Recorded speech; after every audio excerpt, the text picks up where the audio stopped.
Hey, woo! Hi. Hi. Hello. Welcome everybody to Too Legit to QT with me, Quoia and Tish, where you can hit it, Tish. We're just not going to do it. We're just not going to do it. Okay. Because she's my best friend and I can do that, where you can get it done with Tish and be on your come up with Quoia. Okay? Because that's what we do. Today we are kicking it with the amazingly talented and beautiful actress, writer, producer, and multi-hyphenate artist, Mourhia Wright. Welcome to the show, Mourhia. Hi, thank you. Okay. And it is a joint podcast today because we are also streaming with Mourhia's podcast, Inside Out Podcast. So Yes. So Mourhia, for those listening. Oh wait, I think there's a delay. So Mourhia, for those who are listening, can you tell us a little bit about your podcast, just so everybody knows? Like, we know here it's all about giving artists and entrepreneurs the tools that they need to succeed and level up. What is Inside Out Podcast all about? Yes, so Inside Out Podcast features entrepreneurs and artists, and it's about their journey from within. So what their life is like behind the outside of being on camera or on set, who they really are inside and out, and their journey to pursuing a full and whole life. Holistic life. Okay. So we're all on the same page with helping people become the best version of themselves. Cool. Self-care for artists. Yes, exactly. Self-care for artists. Go ahead, Bestie. No, this is particularly exciting for me because I've for many years, and I'm just been watching her just do her darn thing out here in these streets. So yeah, just saying, I have an emotional attachment to your success. So I'm just gonna say that. Thank you. I was just thinking about you yesterday when I posted about LMR. I was like, oh, Tish, like there's backstory there. We can get there, but yeah. Well, Mourhia, you were kind of the inspiration too for our podcast, for us starting our podcast. We wanted to start a podcast, but we couldn't just kind of like press the start button. And after we all did our little 3-day, well, not little, but our 3-day event on racial injustice and institutionalized racism, Tish told me that when we did the episode together that you told her we should continue. And so we were like, yeah, we're going to continue. So we really have you to thank for it too. Oh, look at this. This is real sisterhood. Yes, girl. And that's the thing. Everybody in the industry knows each other. Do you notice that? Like all the Black people, they're like, I know her. I did so-and-so knows so-and-so. And I did this so-and-so. And it's like, Black folks are like this. So Mourhia, you're an incredibly talented writer, actress, producer, and all of those things. What inspired your first creative endeavor to create your own opportunity? Because this season, it's all about being opportunity ready. So I just want to know a little bit about like what inspired you with your first venture, creative venture. What inspired that? Okay. Can we go back to when I was a YouTuber? We can go back as far as you like because we want to know. We want to know. Okay. So when I was a little, actually, where is it? Oh man. Okay. Well, I wrote a book in 4th, 5th, and 6th grade. We had an assignment, and my book was in the back of the book. Like I did an about the author because I loved writing, and really it was all that was always inside of me. But when I really began to tap into that, I would say would be in undergrad. I was a poli-sci major, but all I did was continue to take theater courses and business courses. So I was so far off track of in terms of going to law school. And then I started a YouTube channel because I got cast as Benisa in A Raisin in the Sun at Pear Avenue Theater in Mountain View. Okay. Yes, so we're both from the Bay. Yes. Mourhia, we're both from the San Francisco Bay Area. Yeah. So I got cast as Benita, and I was wearing bomb weaves. Okay, I still love those weaves. Blended had a wave nouveau, so then it blended with the curly texture. And the director didn't know though, because we know Benita cuts her hair. The director was like, "Are you okay putting a wig on?" And I was in front of the cast. I was like, "Oh, well, this is actually a wig." And he was like, "Huh?" I was like, "Well, this is not my hair." And he was like, "Oh, well, just take that off." And I was like, No. And from getting cast in that role and taking my weave out, I had to explore my own hair, and I started a YouTube channel. So it was actually theater that led me to picking up a camera.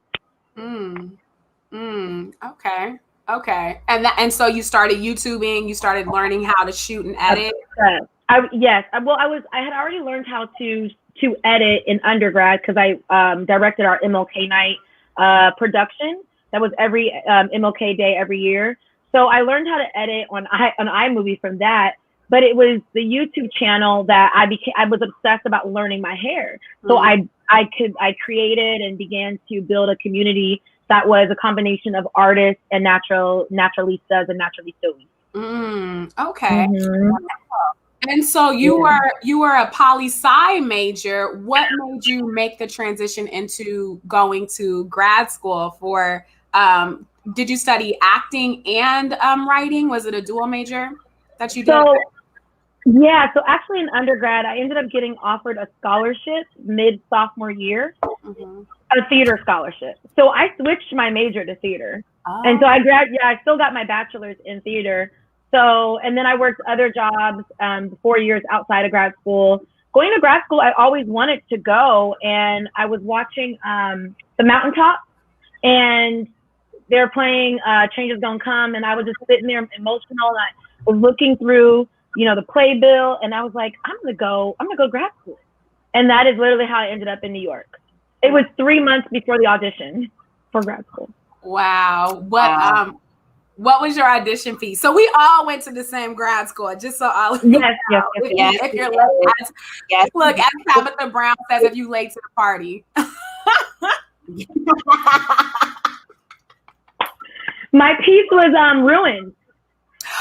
I did ruin for my thesis. Which did you play, Nia, or did you play the other one? The other one, yeah. Oh, okay. I can see that. Oh, that's so good. It was ruined. It was ruined. Yeah. Wow. Yeah. I did ruin my first year. My first year there with Jacqueline. Yeah. Ruined. Yeah. How cool is it though that y'all were already there? And I was just like, just so you look at the way it synced, like the alignment, y'all were already at that school. I was here in the Bay working at Google in Mountain View, and I was just like, I need a change in my life. Like, I was acting, I was doing regional theater, but I was like, I gotta do something. And went to grad school, and look, that's just so interesting. Wow. I think you're right about that we're all like interconnected, even though we don't think we are. It's like predestined. It's like, okay, you're going to meet her and she's or him, and then you're going to work together, or this person, and not just in like our careers, but even in like our personal lives. It's just, it's crazy. Like, but yeah, it is. It's crazy how everything just comes full circle. And that's kind of like the trend in the industry that's kind of like the trend. And not one last thing, but let's give a shout out to our sponsors. BP, Hold up, our sponsors, Desserts and Blue Lizard Bar and Grill. Guys, we're going to give them a shout out because they are following the show. They are are hosting, and they are really, really like supporting us out there. So I just want to give them a hand clap. Yes, and we did an episode with Kenny also. So if you haven't gotten a chance to check that out, the owner of Blue Lizard Bar and Grill, he is the original OG. He was dropping gems. The original OG. If you ever like, I don't care who you are or where you have come from, you can get some knowledge from that man. So I know they're streaming this at the bar. Kenny, we love you. He's just giving game. So watch that episode. Check it out. He's awesome. And desserts. Yes, it does. Awesome. So you go ahead.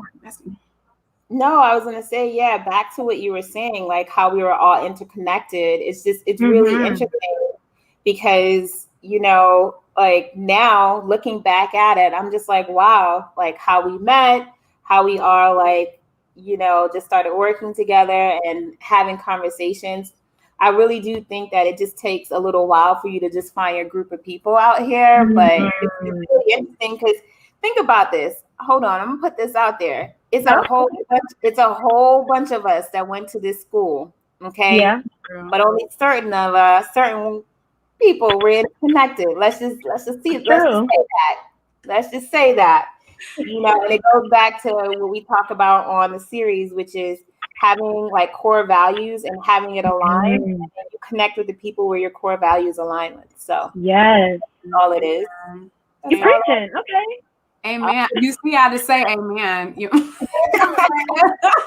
No, because we gotta be real about why we're all interconnected, even though it's meant to be, but still we share, commonality. That's all. Right. And finding your tribe is so important just so you can keep going. I mean, the entertainment industry definitely is, I feel, one of the hardest industries to work in. It takes like any entrepreneur knows about the entrepreneur roller coaster, but being in entertainment, whether you're an actress, whether you're a producer, writer, it is a contract job. You are an entrepreneur, and it's like that entrepreneur roller coaster times 1,000. It is. And need your team. You need your team, and you need people who are just genuine good people. And I'm learning that more and more that even people who are successful, they're just not always for you. Or if they're good people, they're not good for you, So they don't help you become the best version of yourself. You're not the best version of yourself when you're around them, And it's so important. It's so important. It is. And I learned too, like this is amazing. But like on the inside version of this, the inside out version of that too is you want people who, when you talk about people who bring out the best in you, you want people who you can be your full self with. Like, if there's anything I learned this year, it's just like, it is not worth it just to, like in my personal life, if I'm on set, it's one thing, but like, I want artists around me who I can just explore life and talk about things. And we're just like, you feel expansive when you're around these people. Yeah. That's the real alignment. I should be expanding when I'm with you. Not always agreeing about certain topics, but we're expanding. Yes. You better use that whole word. We need a t-shirt. Yeah. Come on, let's get real about it. Let's get real about it. But what I wanted to say as well is that I've like working in the industry as long as I have been for like nearly 10 years now. It's like you meet people and you just don't click, like you just don't click, and what I've found is that like, the people that you click with, they're your lifelong collaborators, they're your lifelong friends, they're the people who wish you well, because there's a lot of people out there who just don't wish you well, and that's just the truth. And I think one of the things that I've enjoyed about having this friendship with you both is the lifelong collaboration that you able to work out, and it's like that, bestie. You know what I'm talking about. I'm just smiling because today I was just thinking to myself, I was actually thinking about this is getting super deep, y'all. You're not about to make me sit up. This is good. You're not about to make me cry up here on Inside Out to Legit the Cutie podcast, because I just can't today I sent Tish a Marco Polo, and I woke up and like we had a conversation last night, and you know, your friends, particularly in this industry, but like you said, Mourhia, personally, I just woke up with so much gratitude for Tish. Like, to the point where I was like sitting there with my little Marco Polo. Did you get it, Bessie? She hadn't even looked at it. Don't do that. Don't do that. She didn't even look at it. But anyway, I did. I sent you a Marco Polo back. Okay, you didn't look at my Marco Polo. Okay, my bad. I'm sorry, Bessie. I'm sorry. Okay.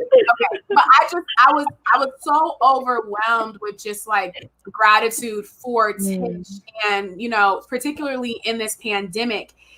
With people passing away and just different trials and tribulations, it really has made me learn how to value the people in my life, and just come from a place of gratitude. And I was just so thankful for Tish today. I was like, you know, Tish is really like my I would say you're like my advisor, like, and not just in like career things, like life things. We're gonna talk about what we was talking about, but you know. She's not gonna get in. We'll talk about that after the show, Mourhia.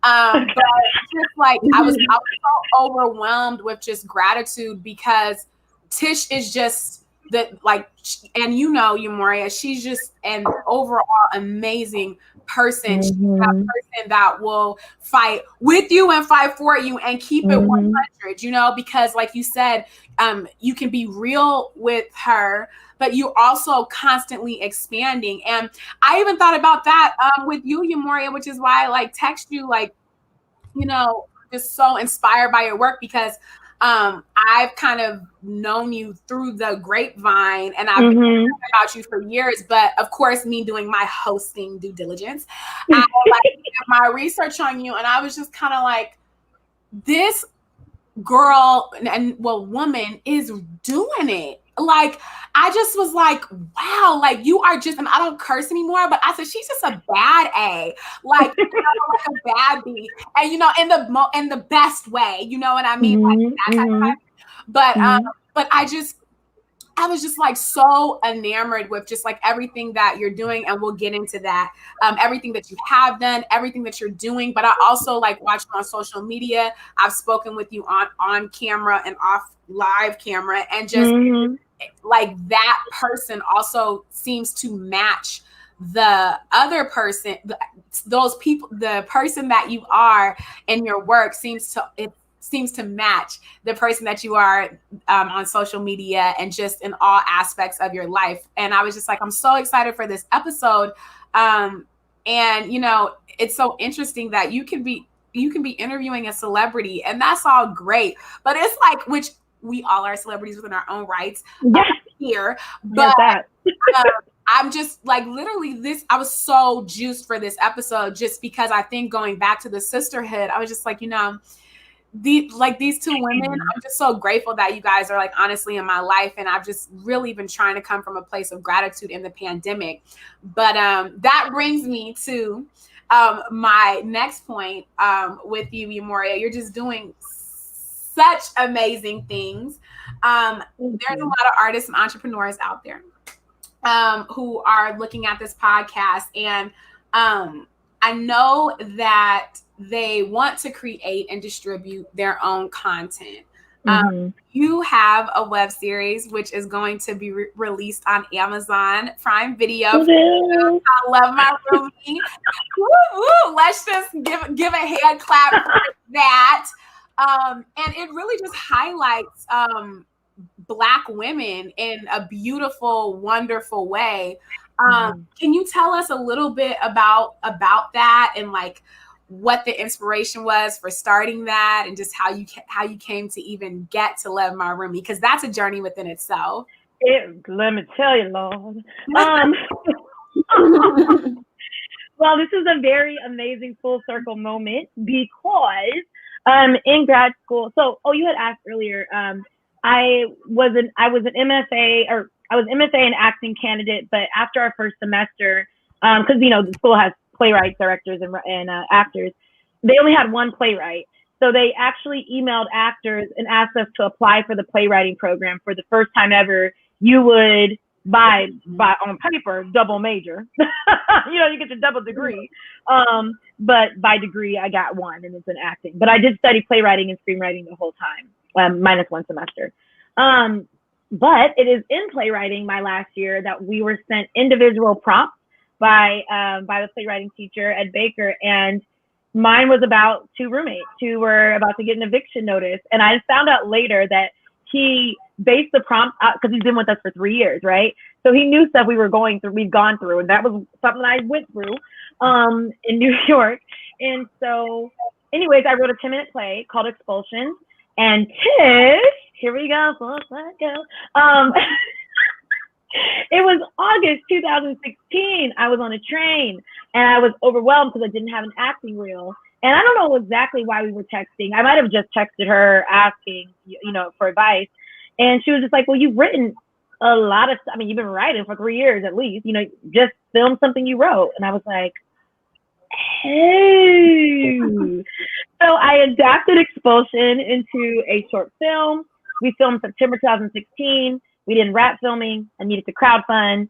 And from that, Love My Roomie was born because it was originally just supposed to be a part of a crowdfunding campaign, like just little snippets, backstory for a film. And we filmed, wrapped December 2nd, 2016.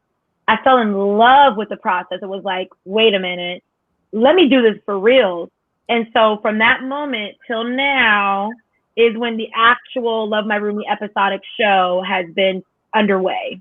Film festivals, reshoots, writing 50 million actors. I'm like, girl, did you need to pull all your imaginary friends out your head? Did you win like an award for directing? I did, yeah. Yeah, 2018 Newark International Film Festival. I won the Best Director in the web category. Yeah. And then I was like, I want Best Director. It's not time to release it though. We got to keep filming. That's not everything. Let's see what else we can do. And here we are. Wow, that's so amazing. But it all started from Tish being like, just film something you wrote. Like, okay. Oh my God. Well, I inspire. I try to inspire the younger generation because you guys are both younger than me, so I have to put that out there. Oh my gosh, not that much younger. Like,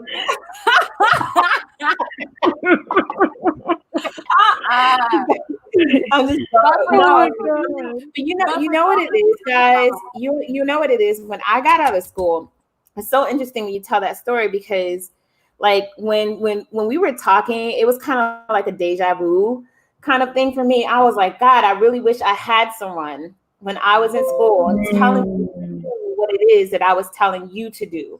And, Quoia, we had our own thing when we were in school and we thought people, and, I don't want to get into it. But my thing about it is that the intentions that people have when they're dealing with like, young filmmakers or actresses, they aren't always like real. They want to tell you things, but it's always coming from a place of, narcissism. And I just want to say that it does. Sometimes it does. So it's like, I'm out here and you're a young filmmaker or you're a young actress. I'm just going to tell you this one thing, but they really just don't tell you what it is that you really can do, which is create your own opportunity. It was around the time, when I had gotten out of school, web series were really just starting to get, it's kind of, like I had met Issa Rae a couple of times. I had met, Edwina Finley. I had talked to Nicole Salter and Denai Guerrera because they had done In a Continuum and we were thinking about doing their play. I mean, it was just like all of these Black women were just really about to hit the industry and they hadn't hit the industry yet.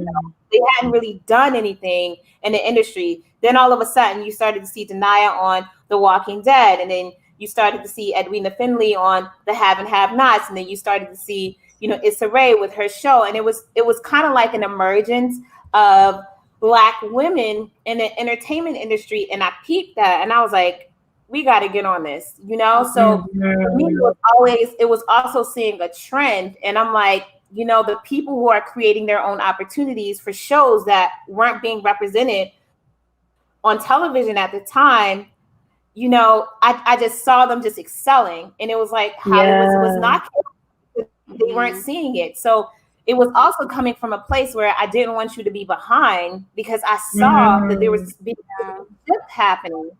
There was a shift happening. And that shift really, for me, the shift really started when Kerry Washington was on, what was her show?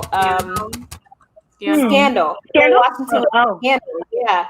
Then all of a sudden, like, all these casting directors were like, yeah, you know, we need like before that, when I had gotten out of school, all these managers were like, we don't know how to represent black, darker skinned women. Like, I was getting all of that, guys. I was like, F you, I'm going to create my own content, right? That was my response to them, right? And then we started seeing like Scandal, and I was like, we got to get up on that, guys. We got to get on that grind. So it really came from a place of seeing that and really wanting us, skin us, to win. I want to win. I want us to win. Well, you lit a fire. You lit a fire, because 6 months later, I went into a place that we all know, and I was like, I'm gonna pay one more time to meet somebody to tell me whether I'm good enough to be in this industry. And I went and I said, and I was in a play at the time, and I went in and I was like, and she had already seen me before I got new headshots. And so this is March 2017. I go in and she's like, oh, you're so funny. You're like Mindy, but, you know, I was like, Mindy, but black, but okay. She's like, yeah, like, oh, you're so like quirky, da, da, da. And I give her the flyer, you know, for the play to come see me. I don't know if she ever did. She's like, oh yeah, amazing, thank you. And it was just like, she enjoyed it. She was smiling. She didn't have any feedback. I said, I did not just pay this money that I barely got to have you sit. You know, I was like, you know what? I'll just continue to do it myself. And I threw myself into it. I literally just poured into it. So you lit a fire. And you created your own opportunity. And you took the advice, because I remember, and I wasn't even ready. Tish was like, do a web series, bestie, do a web series. And I was like, no, I'm working on my acting, my craft. And, you know, I think sometimes it just takes like people kind of seeing that within you, and also you being ready. And that's kind of why we talk about on the show, getting your mindset right. You can have all the tools and the resources there, but if you're not mentally ready, and I can take ownership for that. Back then, I didn't see myself as an entrepreneur or multi-hyphenate. I was like, you know, I'm an actress. That's what I'm doing.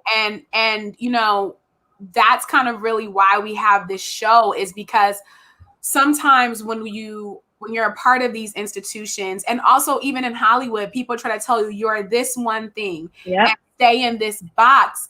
But when you start to surround yourself with people who think differently, who are like, oh no, you can be multi-hyphenate. Oh no, you need to diversify. Oh no, you need to do X, Y, and Z. Then it blows the lid off like your life. And you're like, oh yeah, like I think that's true. Okay, I think that. And then also, like, listen, not even just the entertainment industry. Everybody is focused on just putting a Band-Aid on things. Nobody, like, you know, even in our healthcare industry, they don't want to act secure. They just want to put a Band-Aid on things, you know, and versus finding a solution to the problem. Tish, you had a problem. Tish gave you a solution. You had a problem, which is I can't find anybody who can see me in the light in which I see myself acting. So what's the solution? Create a role in which I can be highlighted. And that's what you're doing. And I think the beautiful thing that I see with your work is that when more Black women are writing and producing, then that produces more roles for Black women. Exactly. I'm sorry. I'm so tired. Like, the help was all cool, but it was still written by a white woman from a white perspective.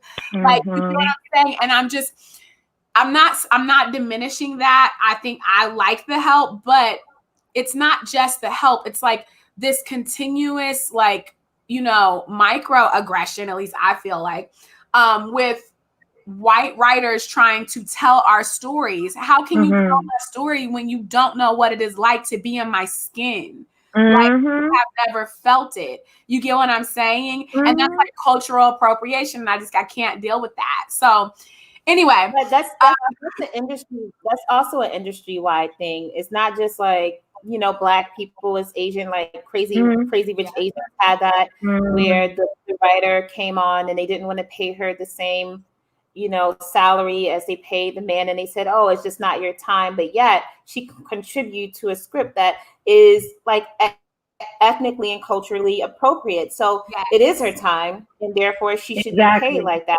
That's a whole nother thing. We can get onto the pay thing of women. I don't want to get into that, but in this industry, because that's a whole nother topic. But one of our other questions and topics are, how did you find the tools and resources to be able to create your own opportunities? So I think I could never just say for me that it was one thing, because it started with, I mean, if you really want to be honest, I went to Santa Clara University. Issa was at Stanford the same time I was at Santa Clara. I remember everybody talking about Awkward Black Girl. It was like, you know, YouTube was beginning, whatever. I didn't watch it. I didn't understand a web series until literally when I was in grad school at the end, or even out of grad school, that I really began to say, like, what was this world? Like, I just didn't, you know, I was all really immersed in theater at the time. But it was when it started when I picked up a DSLR camera and created and had 3-point light. I think we it stopped for a second. Are we good? Okay, yeah, now we're good. Okay. I was saying it started when I picked up a DSLR camera and had 3-point lighting set up and was telling people how to do Bantu knot outs. You know, like that was literally when it started. And I think that then from there, when we had self-tapes in grad school, I wasn't, you know, picking up a camera or the lighting. It wasn't something I had never done because of having a YouTube channel. And I actually remember, Tish, in, what was that class called, y'all? The career class. You had only the first year? The what class? There was a career class in grad school that you had only, maybe it didn't start to my year. You had it all year, but only for the first year. You didn't have that. I didn't have that. Yeah. Okay. Well, they were trying to tell people how to audition, and I told people in the class, I raised my hand, and I said, you should create your own. I said, I have a YouTube channel. We can just create our own stuff on YouTube.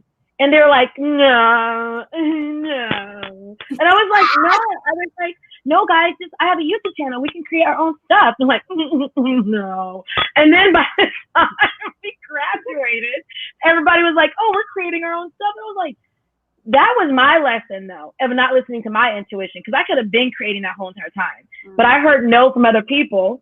So I was like, well, I guess it's a no. I guess it doesn't make sense to do that. It's not an industry thing, you know? So really, when Tish told me, that was like. Oh, hold on, Mourhia, you're going in and out again. Okay, there you are. I'm here. Okay. Well, that's okay. We all working from home in the pandemic. Yeah. Let me be still. You know what it is? It's because I'm animated, and I feel like the Wi-Fi is like, oh, she's doing too much. She needs to just be still. So this is my frame. Oh, I'm just gonna keep it. I'm gonna keep it in frame. But I'm curious for both of you though. Like, how did you navigate? And like, how did you get yourself to be here where you're still like in a healthy, joyful place? Because both of you have been through the ringer of the industry, and usually by this time people are mean. and they gave up. Mm-hmm. Yeah. God. Yeah. I'm not gonna lie. Let me tell you, I feel like if in certain moments, so I went through post-grad depression after graduate school. Like, I had always I graduated from high school at 16 and college at 20. And then when I graduated from the Actors Studio Drama School, I was 22. And I was working, trying to do my audition thing. And I had to go right back home to the hood. I'm from Richmond. right where I started from. And so first I moved to Oregon, and I had got an agent and booked I booked a day player role on Grimm and some commercials and stuff like that. But then I moved back home. I had to move back home to Richmond, California. And that was a really hard time for me because I was so overly ambitious. And when we were graduating, it wasn't just in our field, people in multiple industries. It was like all these millennials who didn't have any jobs to receive them. And just having like a master's and not being able to even like take care of myself and have to like rely on my dad and whatnot. That was a real tough pill for me to swallow. But to make a long story short, that was the darkest moment of my life. One of the darkest moments of my life, but it also turned out to be one of the greatest moments of my life because God just really revealed to me that my purpose is not really in my profession. My purpose my purpose is to be carried out in different capacities. And so for me, God has given me the gift of encouragement. So anything that has to do with motivation and inspiration, that's me, whether I'm motivating kids when I was teaching theater, or I'm, doing content that's motivational. I also have a YouTube channel, or even the types of projects that I'm acting in, it's all about positivity and having a growth mindset and whatnot. And I also am that way with other people and helping them achieve their hopes and dreams and their goals. So I got really into personal self-development, and that just triggered it, and it set the lid off on my life. Think and Grow Rich. If you haven't read that, or The Alchemist, Get Your Life. Just like Oprah's read it like 7 times. So I'm just saying, like, but I started to realize too that there are certain clues. Like, people who are highly successful, they read books and they have indirect mentorship, and they really develop an informal education. Because I had my formal education, which was bachelor's, master's, but my informal education really had just begun. And so I got into sales, and that kind of like ignited the entrepreneur within me as I was on my little artist hustle, as everybody knows. And so, but those skills and those tools that I've developed, they really have helped me to continue to not give up on my dreams. It's not hard. We're all still out here hustling, trying to get after it, but it just keeps me grounded. And those tools and those principles that I learned, I just always go back to that. And also too, God was like, let me tell you something. You didn't do anything. I did everything. I created that mind. You didn't graduate early. I created you, and I allowed you to do that. So what I realized is that I was also subconsciously self-righteous. And I was so humbled, and I didn't even realize that now I realize who's in the driving seat of my life. And, I seek God's counsel for everything, but, I really believe that whether or not you believe in God or you believe in something, you have to be spiritual, because you need something to ground you. Like, you need something to ground you. There are things that happened this whole pandemic that you can't even explain. There are things that just completely rock your world, and you feel so helpless and small in this huge world. And that's when you have to have an anchor. And that's really how I've stayed positive. It's really just by the blood of the Lamb. And then friends and family, like, Tish, having that accountability buddy, that accountabiliability partner. Tish is my accountability partner. So she and wealth partner. And wealth partner. I love that. And wealth partner, which I love that. We'll share some good news later on about that. But she is my wealth partner, and so in our friendship, we realize, not everybody can work together. Friends can't always do that, but we can. And so, Tish, she never lets me give up on my dreams, even when I want to. She reiterates me to myself, what I'm down and out, and just really my family. Like, my family they believe in me so much that it's like sometimes I'm just like, why? And but that's really it. And just like taking care of mental health too. Like I believe me and Tish want to play about therapy. We don't play about mental health, and just also too being like, which I love this episode because just being open and honest and truthful, because we do live in a society and particularly work in an industry where you just kind of can't be open and honest and truthful and vulnerable sometimes. So able to be that way with a group of supportive people, that really just gives you the freedom and the motivation to keep going, because you know that even if you have a moment of weakness, that you are not weak. Even if you have a moment of like anger, that you are not angry and violent, like you are still a strong, beautiful, intelligent, Black woman, even if you make a mistake, it's like Minister Quoia. This show episode. So anyway, I digress. I'll let Tish go because we're gonna get back to I love it. you know about to do this.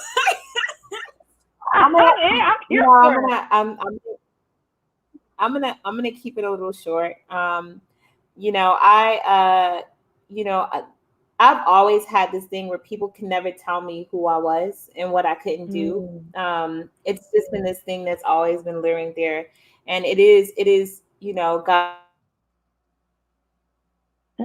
God filled is always what people doing, and when I got out of grad school, I heard a lot of can'ts, you can't, but always, my voice always was louder than saying that you can, because guess what? I had no theater experience before I came to the actor studio. But yet I did it. So I'm like, well, how can you tell me when I can't, when I have a record of I can. So it's always been that thing inside of me when people say something, I'm like, but I did this, but I did that. You weren't around. You don't know. How can you tell me I can't? Okay, so I can't in this moment. All right, I got you. So it's always been that thing, and I've always been very good at coming up with solutions. So for me, it's like when somebody tells me something, and I'm gonna get to your, because I feel like I'm going on a little rant, but I'm gonna get to there. But when someone tells me something, I literally sit down, I write down, okay, well, they say I can't, but I can do this. Like I'll write down like 15 things that I can do, and then I'll bring it down to 4 things that I can do, because then 15 things always include money that I don't have. I don't got the money to do these things. So let me go back to something that I actually, and then I usually get to one or 2 things. I usually get to 1 or 2 things, and I'm like, okay, I can do that, right? And I just do it, and I tell myself, listen, if you fail at it, you fell at it, but at least you tried. I'm never going to have a moment in my life where I said I didn't do it. I didn't try. So it's the thing that keeps me kind of grounded and positive is good relationships. And it hasn't always been like that. I have really bad years. I mean, I think, what is the book that you say, Bestie, that the guy said that if you decide to be an artist, you're signing up to be depressed for the is the artist way? Is it the artist way? Think like an artist. Think like an artist. No. Or is it the article that Tim Ferriss wrote, which is about entrepreneurs and artists are like 65% more likely to suffer? Is that the same one or no? No, I think you're right. It was one. It's think like an artist. Yeah, that's think like an artist. That's think like an artist. And he was like, "You're destined to be depressed." Leon something. Let me see. Like an artist.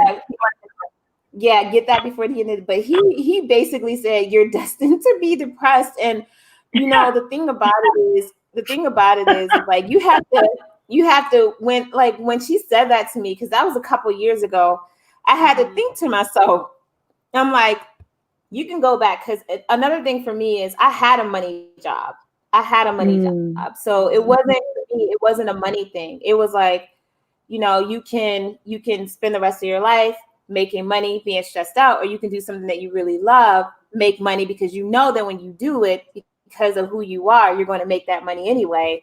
And then ultimately live a fulfilled life. So everything that I ever wanted to do was to live a fulfilled life. So that's the thing that kind of drives me. It keeps me going. And God darn it, I have a really great husband who supports me. I'm not going, first and foremost, my husband. Come on. Hold on. I have to put it out there. My husband auditioned with me at the actor studio. He was my boyfriend then. He auditioned with me at the actor studio. They actually asked him to come in. He was like, no, thank you. No, thank you. He was like, no, thank you. And he lived in New Jersey, and, you know, he helped me find my apartment when I got up there. He's been my supporter. He's been my backbone when I didn't have any money, you know, and I'm not even going to make it seem like it's just been that thing. Like, I had support, and that's just the truth. My husband has been my support my whole entire career. He has worked when I wasn't working, and he paid bills when I didn't have any money. So I honestly have always had really great support. My mom was very supportive of my career. The husband was very supportive of my career. You know, I could stay in New York, New Jersey, because my husband worked a regular job. So I just want to put that out there, because I don't want people to just be thinking like, go on your passion, right? No, like somebody had to make some money. And quite frankly, if he wasn't making money, I don't know how long I would have been doing this. That's the truth. Shout out to God dirty this hard. Yes. I mean, I got to put it out there. Like my husband, yeah, he's the producer of the podcast. He gives just us so notes. everybody knows. Yes. Yeah, he gives us notes. He's like, y'all talk I too love much it. on this. Y'all do this. Y'all need to scale back on that. Y'all need to say that. He will give us notes. He does. And when we make a mistake, he said, you know, you need to learn from this, and this was not great. I love it. Jonathan. I love it. Oh my God. And he's also a bomb cook but for all of you out there. Yes. You know. Yes, he is a bomb cook. He cooks a lot. I don't cook at all. He cooks everything. True.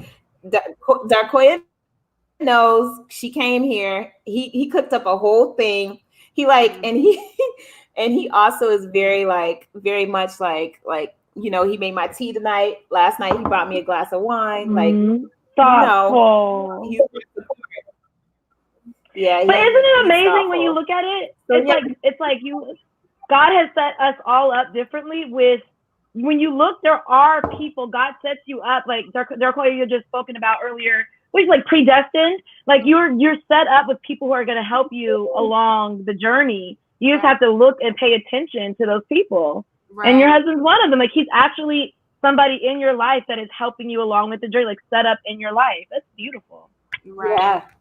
Right. Yeah, he is. But I'm Steal Like an Artist. Sorry, Steal Like an Artist by Austin. Steal? Like steal something? Steal Like an Artist. Yeah. Steal Like an Artist. I think that's so. We might put that across. Is it STI? Steal Like an Artist. Steal. Steal. We gonna do some research after the podcast, because it might have been an article, because I'm always reading something telling Tish something, so I don't know. But I think it's from Steal Like an Artist by Austin Kleon. Wow. Yeah. Okay. But point blank, to get to the roundabout, you know, good support is helping you. And God, of course, who's always the head of my life, you know, my support system, and even Quoia, and big ups to Crystal out there, Crystal Williams, who is our spiritual support. You know, who went to grad school with us. Crystal was she went to grad school. Her and Tish was like together like butt cheeks in grad school. They were like, you literally didn't see one without the other. Like all the time. Because it was just two of us. It was just two of us, you know. Yeah. No, that's and Daphne. Sorry, let's not exclude Daphne. She's okay. Italian though. She's, you know, anyways. Yes. So just so, because everybody, we want to get back to like creating your own opportunity, being opportunity ready. So Mourhia, let's see. Uh-oh. Let's ask this. How are you prepared when opportunities started to present itself and you had your web series? Mm-hmm. Oh my goodness. For the longest time, I felt like I was just tripping and really like being anal and type A, but I had an EPK, Tish, EPK, what else? Like I would just have everything, like my EPK, my person, for the show, my own. I'd have a list of press, website. I have all these things. And for the first up until after the Newark, so up until in 2018, there wasn't a lot of, there's like press that I was getting, but it wasn't like, there's no buzz about Love My Roomie. And so minus the premiere party that we had in March of 18, but I just had stuff prepared. I just prepared as if it had already happened.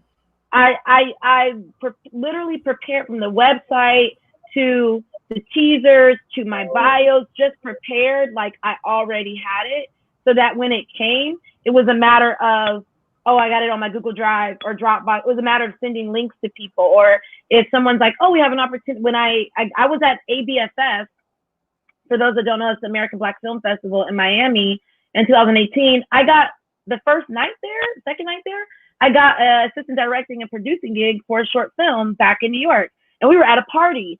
So it's just like being prepared. And for the longest, it probably looked like this. Uh-oh, we lost you there. Let's see.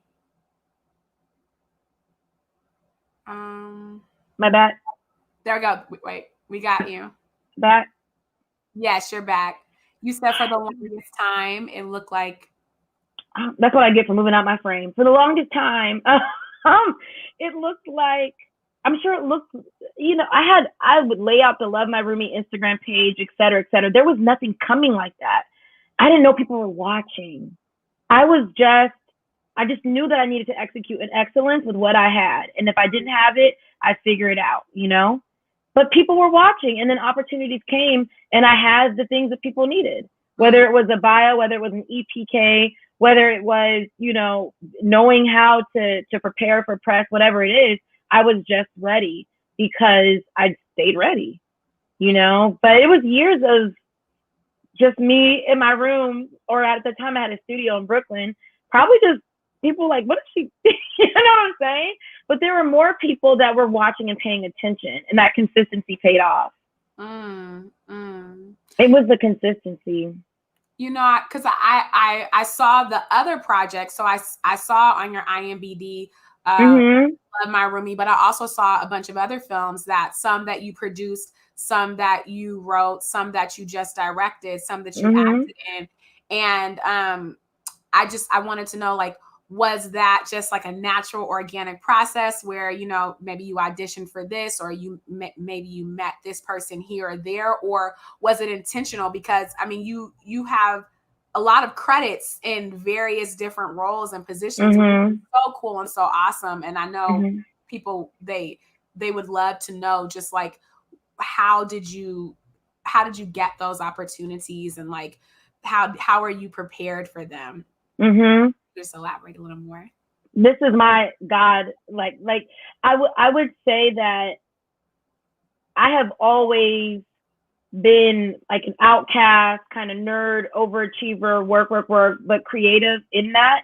And so when, whether it was Canva or whatever, I would create and design things. I didn't have the money right out of grad school to be paying people to do all the things I needed to do. So I did it. But what I ended up doing was building my skills. I learned how to produce actually, and I thought I was putting on a play. I produced wrote and produced and directed a 2-hour play for our MLK night. It came to me. I was just utilizing the talents and gifts, I think, is really what was happening. And I feel like the more I utilized them, the more new ones fell into my hands. It felt like it just, again, that expansion. But in terms of the credits, to keep it literal, because sometimes when some people, I'm like, okay, so how do I do it? Let me just keep it practical. Bring it down to earth.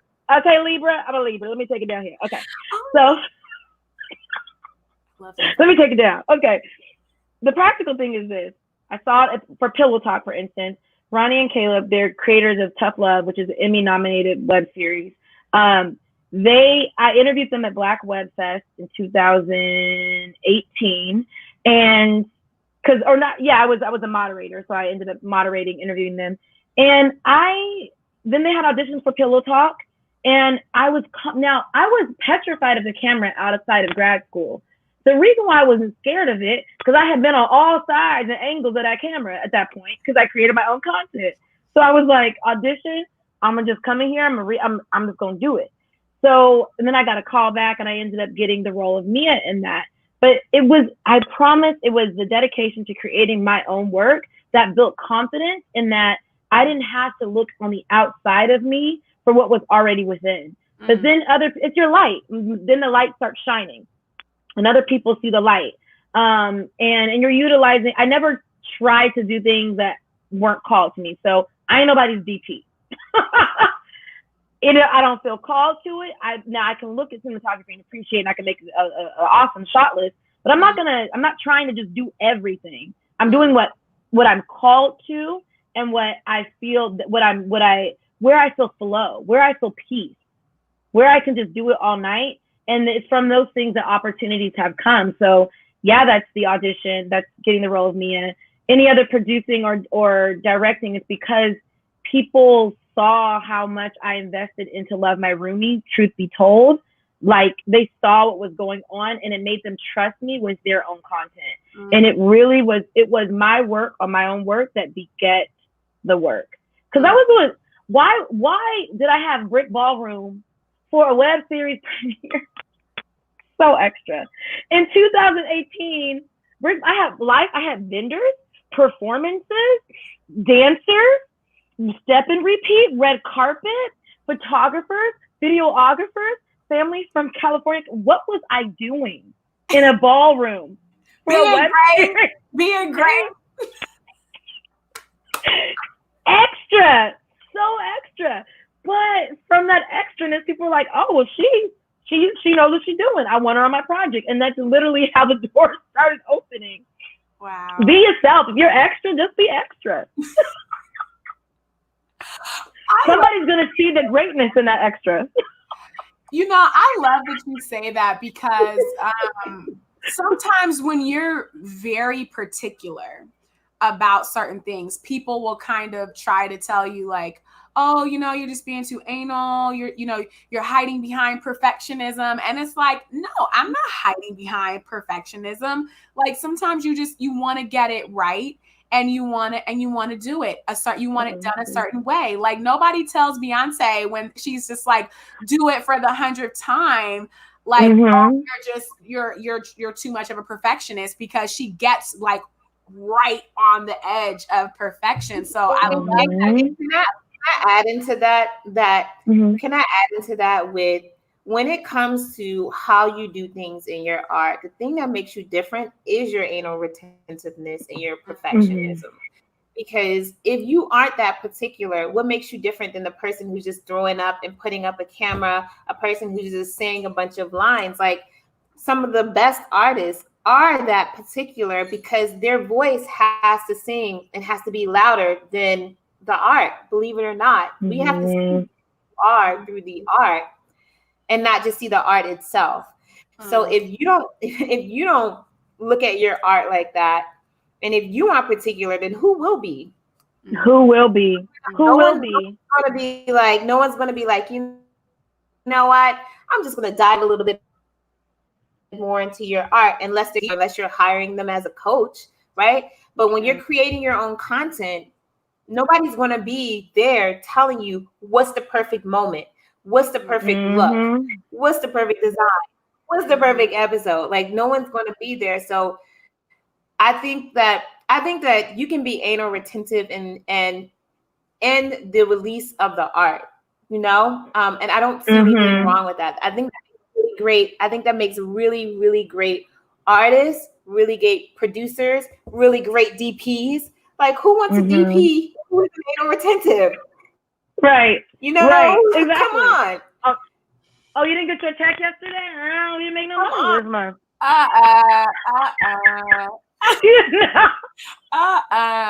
But also too, we've talked also on the show about like investing in yourself, and I think it like when we had Devin on, and we were talking about like investing in yourself, and Tish was like, if you're not going to invest in yourself, then who else will? And you invested in every aspect of your production and love my roomie. And so why wouldn't other people invest in you? Not only in their projects, but even to hire you for other projects, because they can see your work ethic, they can see your level of excellence, and the way you do one thing is the way that you do everything. Like sometimes some people, when they're auditioning and they're just like, oh, it's like, what? No. Or they're gonna be on camera. It's like, what? No. The way you do one thing is the way you do everything. And so that's just so beautiful for you to say that. And for those of you who are watching, like, be expansive, as your Mourhia says. Don't be afraid to just be you. If you're the type of person where maybe you also too pop out things really fast, and maybe it doesn't have to have a flow on it, do that too, because anybody gonna pop out content as quick as you. Know your gifts. You gotta be okay with who you are. That doesn't mean like don't improve on yourself, but you have to know where you're strong. Like, no, I am a bomb producer. I am an alchemist. I'm not gonna sit here and shrink and pretend I'm not that, because then it's gonna be me that's gonna be unfulfilled and sad when I look in the mirror. It's gonna be me sad at the end of the night, So you have to live into your fullness, and I do believe that people will see that. And one thing that you said that is really interesting, and I wrote about this in my book, is that it's nothing wrong with learning a new skill. that ebook, girl. Yes, so I have a book called The Artistpreneur that is coming out very soon, everyone. It will be launching very soon on my website, so I will keep you up to date on the podcast. But one thing that I wrote about in my book is it's nothing wrong with you learning a new skill to get what you want out of your artistry. It's nothing wrong with that. And one thing that I look at is, I was looking at Kevin Hart, and I'm going to go there. I was looking at Kevin Hart, and Kevin Hart produced his own comedy specials, and all of the money went back to him. And I thought about that. I was like, so to produce your own comedy special, that means you have to understand what producing a comedy schedule, what that looks like. And when he first started, yes, he has success now, but when he first started, he was hustling to figure out, well, what does that mean? How do you do that? What kind of arena? Like, he had to learn a whole new and stretch a whole new muscle. Now he calls himself, I forgot what he calls himself, but he talks about like how he's an entrepreneur and but he was in comedy for a very, very long time. And could you imagine if he didn't invest in himself? He put his own money in his own content. Are you breaking up? Made, I think it was like 10 times the exhibit. You broke up. There's some technical difficulties, people. I know. All right. You're back. No, it's the Wi-Fi. But yeah, but he did all of that. He's the one who did all of that for himself. And I think, like, artists, there's no bigger fan than you of yourself. And people were really mad at Matt a couple years ago when he did his Oscar speech, and he said, I'm in competition with myself. But I am mad at him, because who's going to believe in you? And people believe in you, they do. But who's going to challenge you more creatively? Who's going to challenge you more to get where you want to be at than yourself? Because people can believe in you, but if you don't have that one little thing to believe in yourself, or to say, you want to know what? They're not going to do that for me. I gotta find somebody. And when people come to me, a lot of the times, and they need help, when I consult people and I help people with their projects, they're just looking for someone to believe in what it is. And I will never say, and I never have said, you can't do it. I'm like, okay, all right, how are we going to do this? How we gonna figure this out? How we gonna? Okay, all right. Well, this might take this. Can we do it on a lower scale? What about this? What about that? You know? And I think that's the one thing that I hate about this industry as well, is that people are quick to tell you what you can't do and who you are and how you can't do something. And I just think that the more that we get, and I'm going to say this, the more that we get women in higher positions, the more that we get Black women in higher positions, the more we get people of color in higher positions, the more you're going to see yes, because we understand how it feels to be marginalized. So a lot of the times, although we might not agree with an idea, we're not going to say, you know what, you can't do it. We're going to say, okay, interesting. Why don't you try this? Or why don't you try that? That's what I am seeing that, guys, more and more and more, with more women who are becoming senior executives, more women who are in, you know, positions of power. They're saying, okay, that's creative, that's different. Okay, let's expand on that. And they're not saying no. Yeah. Really. So I implore you viewers, you know, if someone is telling you no, then you should do it. Absolutely. There you go. There you go. Absolutely. I'll do a reshoot before I take a no. I will. I'm like, okay, we'll do. I'll adapt, but we're not going with no. Yeah, exactly. There you go. Not yet. No means not yet. Yeah. Sometimes an idea just needs to be developed. That's all. It just needs to be developed.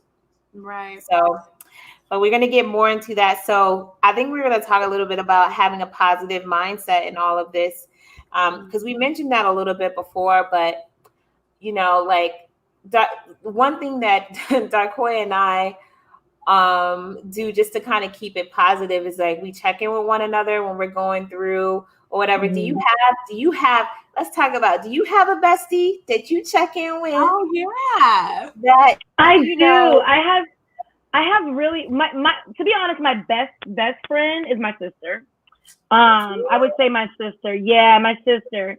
But I would say that I do have so I went through, not to take it, I went through a huge dark night of the soul transition this year.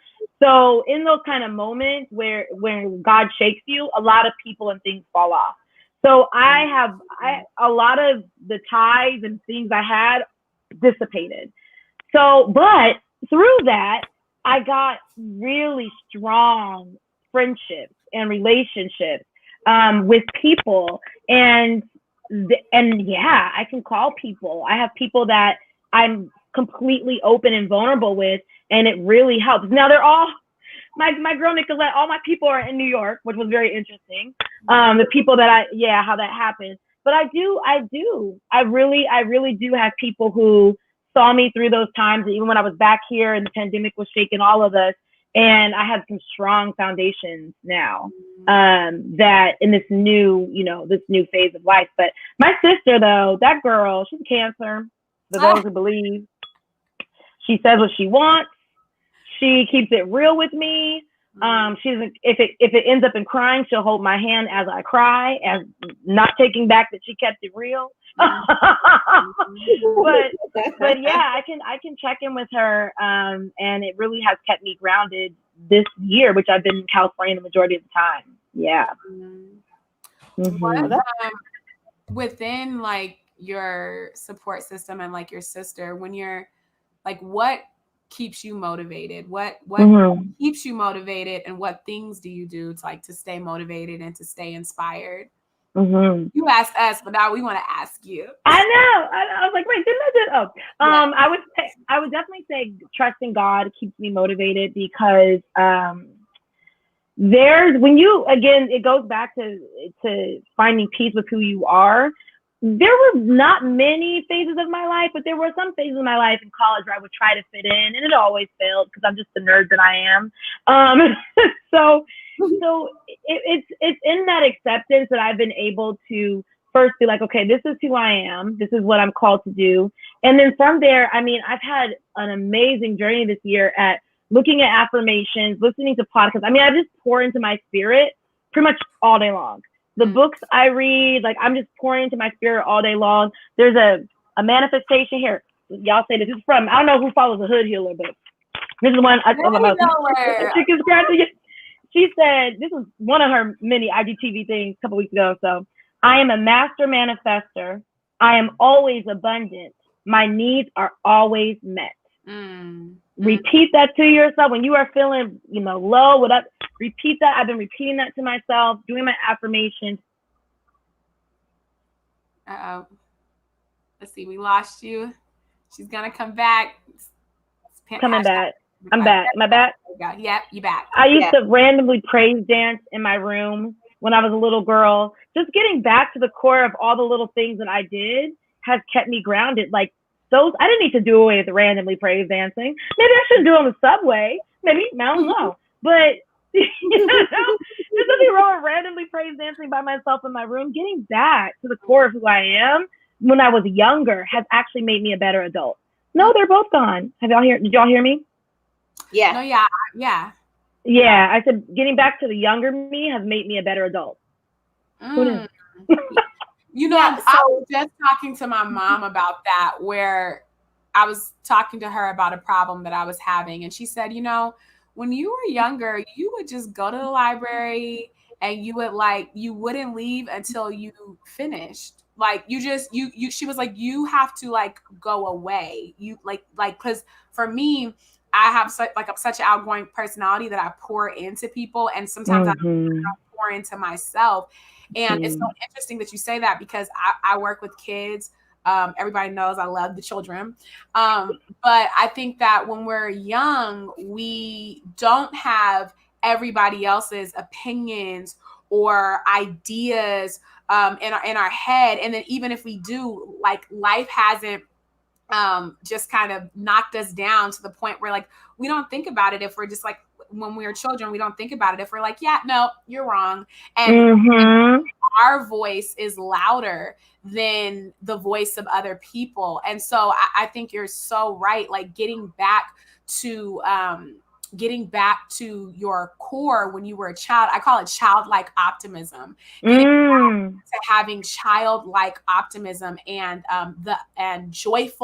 childlike joyful abundance is just like I think that that's the thing that adults need to continue to persevere, because it's so pure and it's so like it's so unfiltered.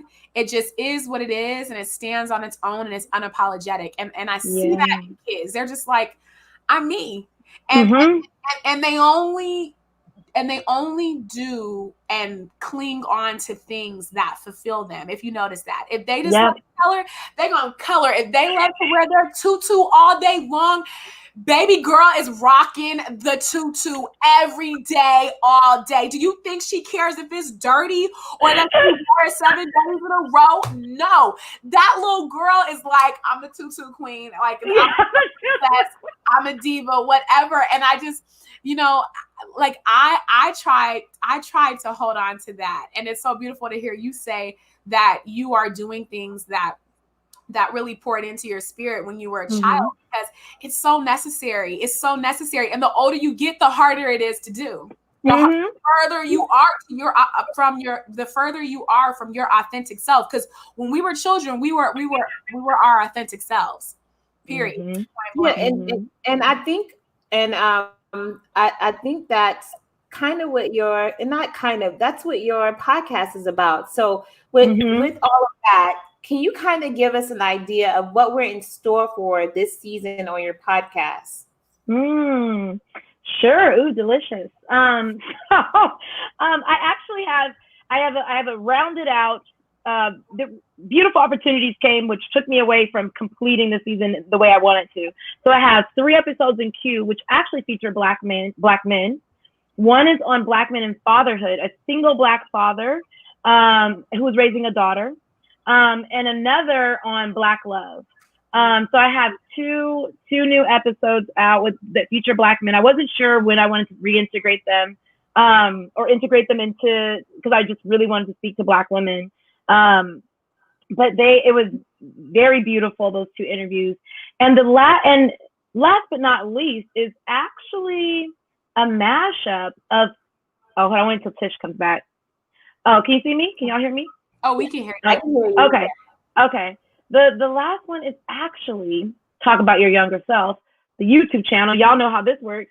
I was talking into it was called transitioning with grace or something like that. And I tied in transitioning with life with transitioning from natural or from relaxed to natural hair because it was still part of the YouTube channel.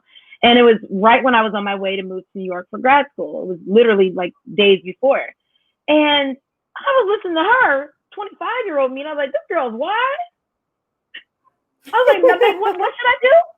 And she's just like, 25-year-old Mourhia is like, so when you're going through, you need to just make sure that you keep your faith and that you simplify your life. I'm like, okay. I was like, the heck? How I forget all that?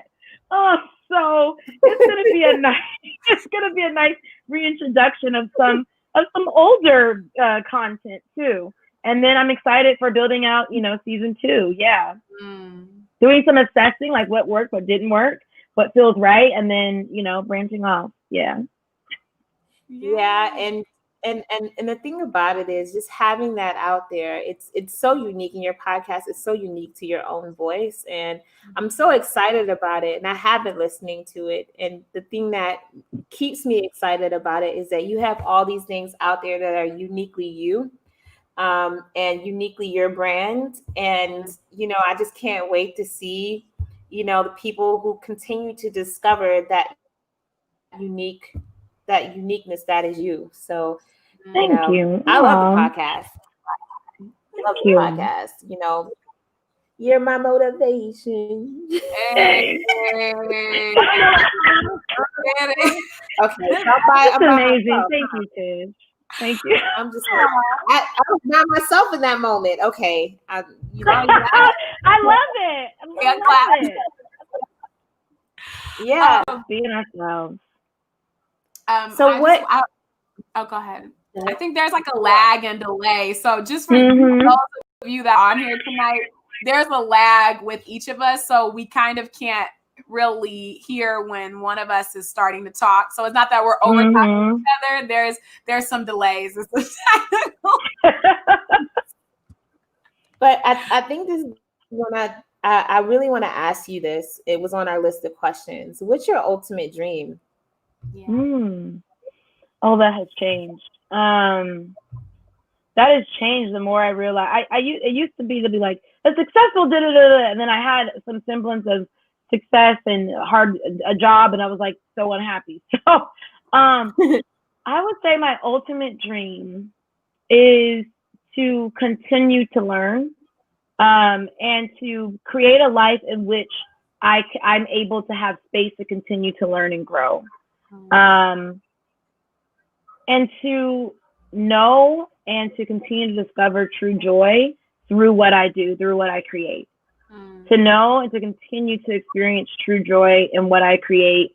Not saying every day is going to be easy, because this is life, but to know that joy and that unshakable joy and faith, because I think from those core things, I'll be my best version to everyone else. When I'm whole, I can love and be present with other people wholly, in my fullness. Yeah. Very, but wow. That's what I want. That's what I want. And I think I also, going on with the abundance, I feel like the more that we tap into where the joy and that flow and all those things, the abundance is going to come to us. It's actually, oddly enough, much easier than it seems. It just requires a lot of faith, which is the hard part. Yeah. But it is easy. The faith is where we get tripped up, I don't know. That's what I think right now at 33 in 3 weeks. We'll see what I think next year. But on my wall, I'm gonna put it up. She designed it, she loved it. That's what I hear you saying. Yes, the life she loved. Yeah, because I think sometimes we forget that, like you said, we have the choice to follow our happiness, to or to try to attempt to grasp it and to hold on to it and to do things that we love and that bring us joy, you know? Yes.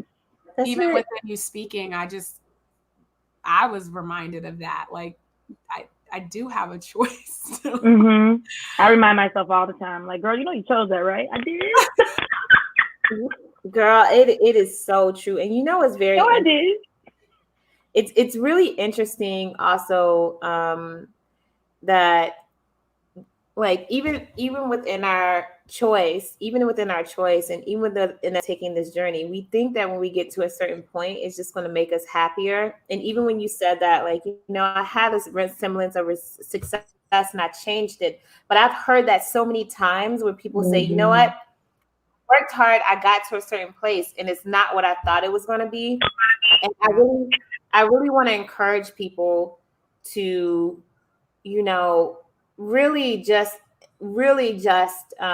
figure out what it is and why it is that you want what you want. And sometimes it's just like, I want a lot of money. Sometimes it's just like, I'm an artist and I just want to do this, but it's not what you think. It's not. It's not what you think. You have to have like, and we talk about this all the time, Quoia, having like a core value system of what it is that you are and what it is that you believe. And if you use that, if you use what it is and who it is that you are, that's what's going to bring you joy. While you're on it. Right. That's what's going to bring you joy. I talk about that in the book, though. I talk about that in the book, but I'm not going to talk about that. Yes, I'm excited about this. But I think it's even more important. But like, I think that, like, even what Mourhia said, it's just a different way of like going after it too, because a lot of times we are chasing the career or the money or the status or whatever it is that we think might make us happy. But when you are going after joy, then you will get joy, because that is not specific. It is well-rounded, and to me it's like you're open to whatever comes to you that brings you joy, which means that you're not limiting yourself. Tish talks about limitless creativity in her book. And we believe in that. Like, creativity is limitless, but you're not limiting yourself by going after joy. You are limiting yourself when you go after money or you go after things. Do you know what I mean? And so it's just so powerful. It's so powerful what you said, because you can go after that and you're not going to be disappointed, because whatever the outcome is, you're going to be happy.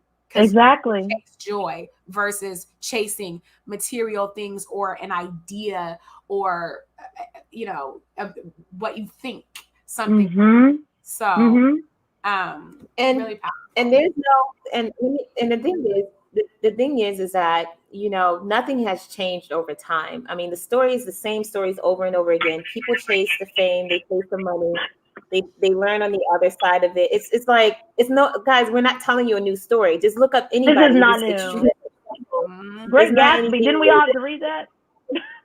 Yeah, I'm just telling you. I'm just saying. Well, remember Davon with asking John, Davon asked John Cryer, what's your mountaintop? Mountaintop, yeah. And he said he was on. You guys got to check out that episode if you haven't seen it. John Cryer, he came on the show and he was a creative director at New Market Films. He started the company with them, and he asked him what his mountaintop was, and he said he was there. And he was at the mountaintop on a ship with some of the biggest celebrities in the world. Did he say Eddie Murphy? Eddie Murphy. Yeah, and he said he just wanted to get off that ship. He wanted to get off the ship, and he said the mountaintop is you being unique to your own voice and your own creativity. That's the mountaintop. So if you guys check out that episode, if you want to, and in the work, he also said, he said people, you hear it all the time. It's the journey.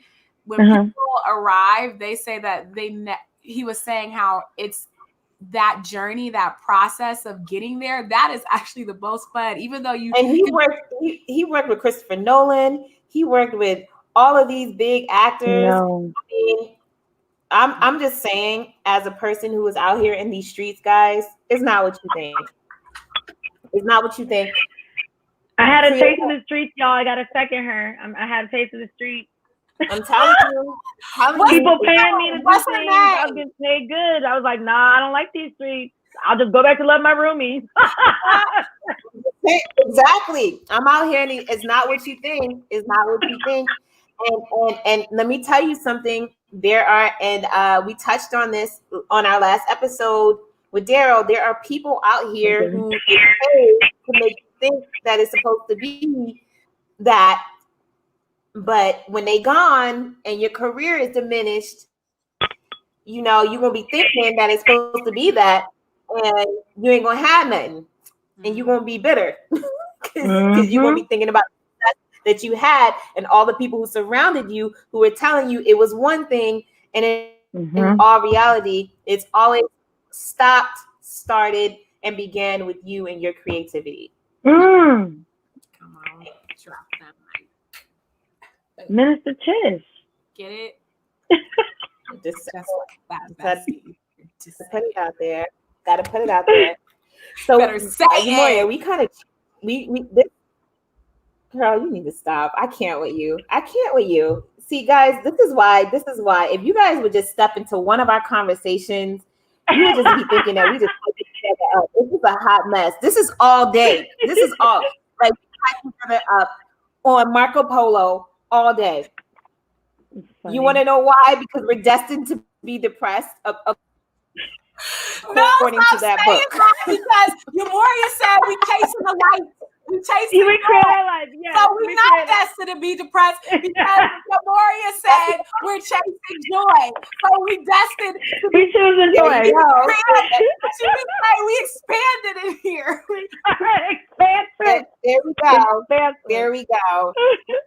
So we changed up our end of the episode question. Last season it was about the protest because we really wanted to keep it positive. We asked people about, you know, what would their message be to the world. So, Bestie, I'm going to let you take this one because this is your thing. Yes, thank you.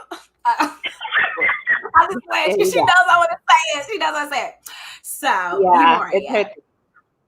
it's my thing. It's my thing because I really thought hard about like what our topic was, what our end was going to be this season. And I was like, I love it. Everybody has like a mantra that they say, or maybe you have like the lyrics to a song or something like it's something specific to you though, that you tell yourself to like stay motivated. Like sometimes it's like your life anthem. Like my sister says hers is, ooh, child. Ooh, child. Anyway, I don't know if she's watching, but that's what she kind of tells herself when, you know, she's dealing with things or whatever. So what's your life anthem? It could be a mantra, it could be a song, quote, or just even a phrase you say that just keeps you motivated. It's just like your life mantra. Jeez, this is hard. Okay, so I would say a song. There's so many Beyonce songs, but I would say Freedom. That song, ooh, my darkest days in New York, I'm going to keep running because the winner don't quit on themselves. Love, you know. So, yes. You know, she screamed. And a recent one that I took for my dad since I've been at home, and he do it while he does the dishes. Dishes calm him, so he likes to do dishes. And if he's got a lot of stuff to do during the day, which he always piles his plate, he's always like, come on, Jesus. Motivating himself. Come on, Jesus. So I've been thinking that too. Come on. Yes. Oh my God. So when you go through something, you just like, come on, Jesus. Like, come on, Jesus. Come on. I say that. I kind of say, I'll be like, oh, Lord, fix it. Like, you slept in. Oh, Lord, fix it.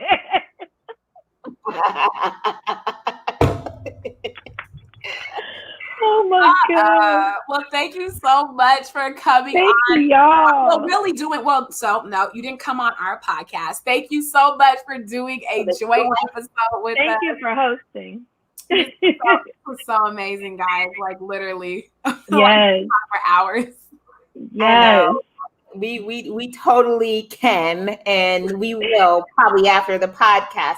Producer Tish speaking. We can't keep the people waiting. We can't keep the people waiting. But guys, we want to thank our sponsors again. Blue Lizard Bar and Grill.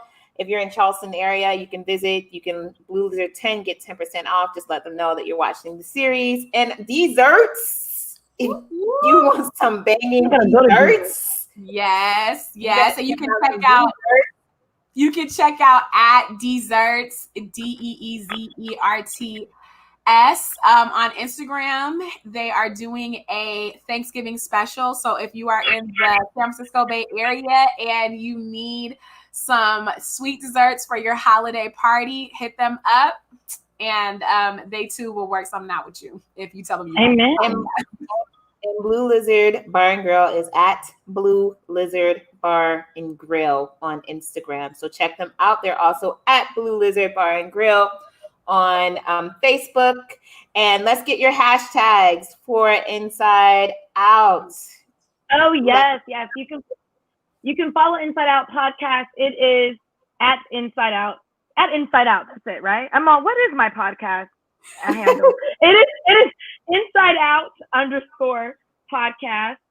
You can follow Love My Roomie. That is just at Love My Roomie across all social media. And you can follow me at Ms. Right on Time. That's MS and then last name WRAGHT on time.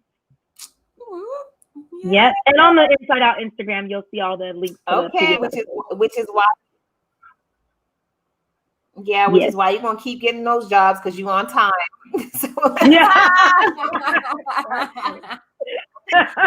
Punctual, not our CP time. She's punctual. No, she's excellent. Excellent. Excellent. All right, thank you so much. You can join us every Thursday, 8 p.m. Eastern Standard Time, 5 p.m. Pacific Time, and we'll figure out Central Time at some point in our podcast.